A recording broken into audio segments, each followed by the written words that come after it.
কোথায় রে তোরা? তোরা তো দেখতেই পাইনি, তোর তো মুখগুলো একটু একটু কালো তো লাগছে তোদের ঘরে। একে তো তোরা আবার তুই কি করতে আসছিস? তুই তুই পাখি ধরবি? পাখি দেখ কত দূরে বসে আছে, তুই ধরতে পারবি নাকি পাখি? হ্যাঁ কিরে এই ছাপা, পাখি ধরবি? দেখি তো কানে কী হয়েছে, দেখি কানটা, দেখি তো কানটা, কানটা কী হয়েছে, কানটা দেখি তো। কানে নোংরা তো, পরিষ্কার করতে দেবি না? কিছু নয়। হ্যাঁ কোথায় গেল? আর পাখি কয়? ওই যে দুটোকে দেখতে পাচ্ছি, কোথায় গেলি রে তোরা? আর তুই পাখি ধরবি? দেখ ধর, ওই ওই দেখ না, ওই যে বসে রয়েছে, একদম বোঝা যাচ্ছে না তোদের ঘরে। তোরা কইটুকুন লাগছে রে তোদের ঘরে?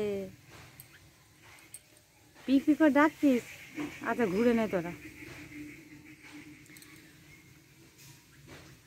এই যে দুজন চলে এসছে, আর একটা কোথায় আছে কি জানি দেখতে পাচ্ছি না, কোনো মনে গাছে বসে রয়েছে। এখন ছেড়ে দিলাম। আর কালকে বিকালবেলা একটু দুপুরের পরেই ছেড়েছিলাম। দেখো চিকু কিরম করে রয়েছে, যদি একবার পায় ও কিচ্ছু রাখবে না, সব খেয়ে ফেলবে। কালকে সন্ধ্যে একটু আগে ছেড়েছিলাম, আর যখন সন্ধ্যে হয়ে যাচ্ছে আমি ভাবছি যে এরা কি আসবে না নাকি। তারপর অনেকক্ষণ পরে দেখছি ওদের জায়গায় এসে ওরা বসে রয়েছে। তাই ভাবলাম এরা বনের পাখি, দেখো কিরম পোষ মেলেছে ছোটোবেলা থেকে, ঠিক যেখান দিয়ে ছাড়ি সেখানে এসে সন্ধ্যেবেলা বসে রয়েছে।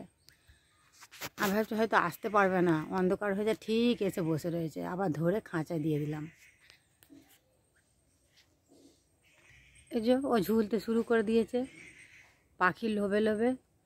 দেখো একবার যদি কোনো উপর থেকে পড়ে গুপ করে, কিরম পায়ে লাগবে, পা হাত ভেঙে যাবে, তখন বুঝতে পারবে। মুখটা দেখো বুড়ো মানুষের মতন হয়ে গেছে, পাচ্ছে না বলে কত চেষ্টা করছে কদিন ধরে পাখি ধরবে বলে, ও তো পাচ্ছে না। মুখটার অবস্থা দেখেছে, দেখে মনে একটা বুড়ো হয়ে গেছে। কয় রে বাপ দেখি, এই দেখি বাবা দেখি মুখটা।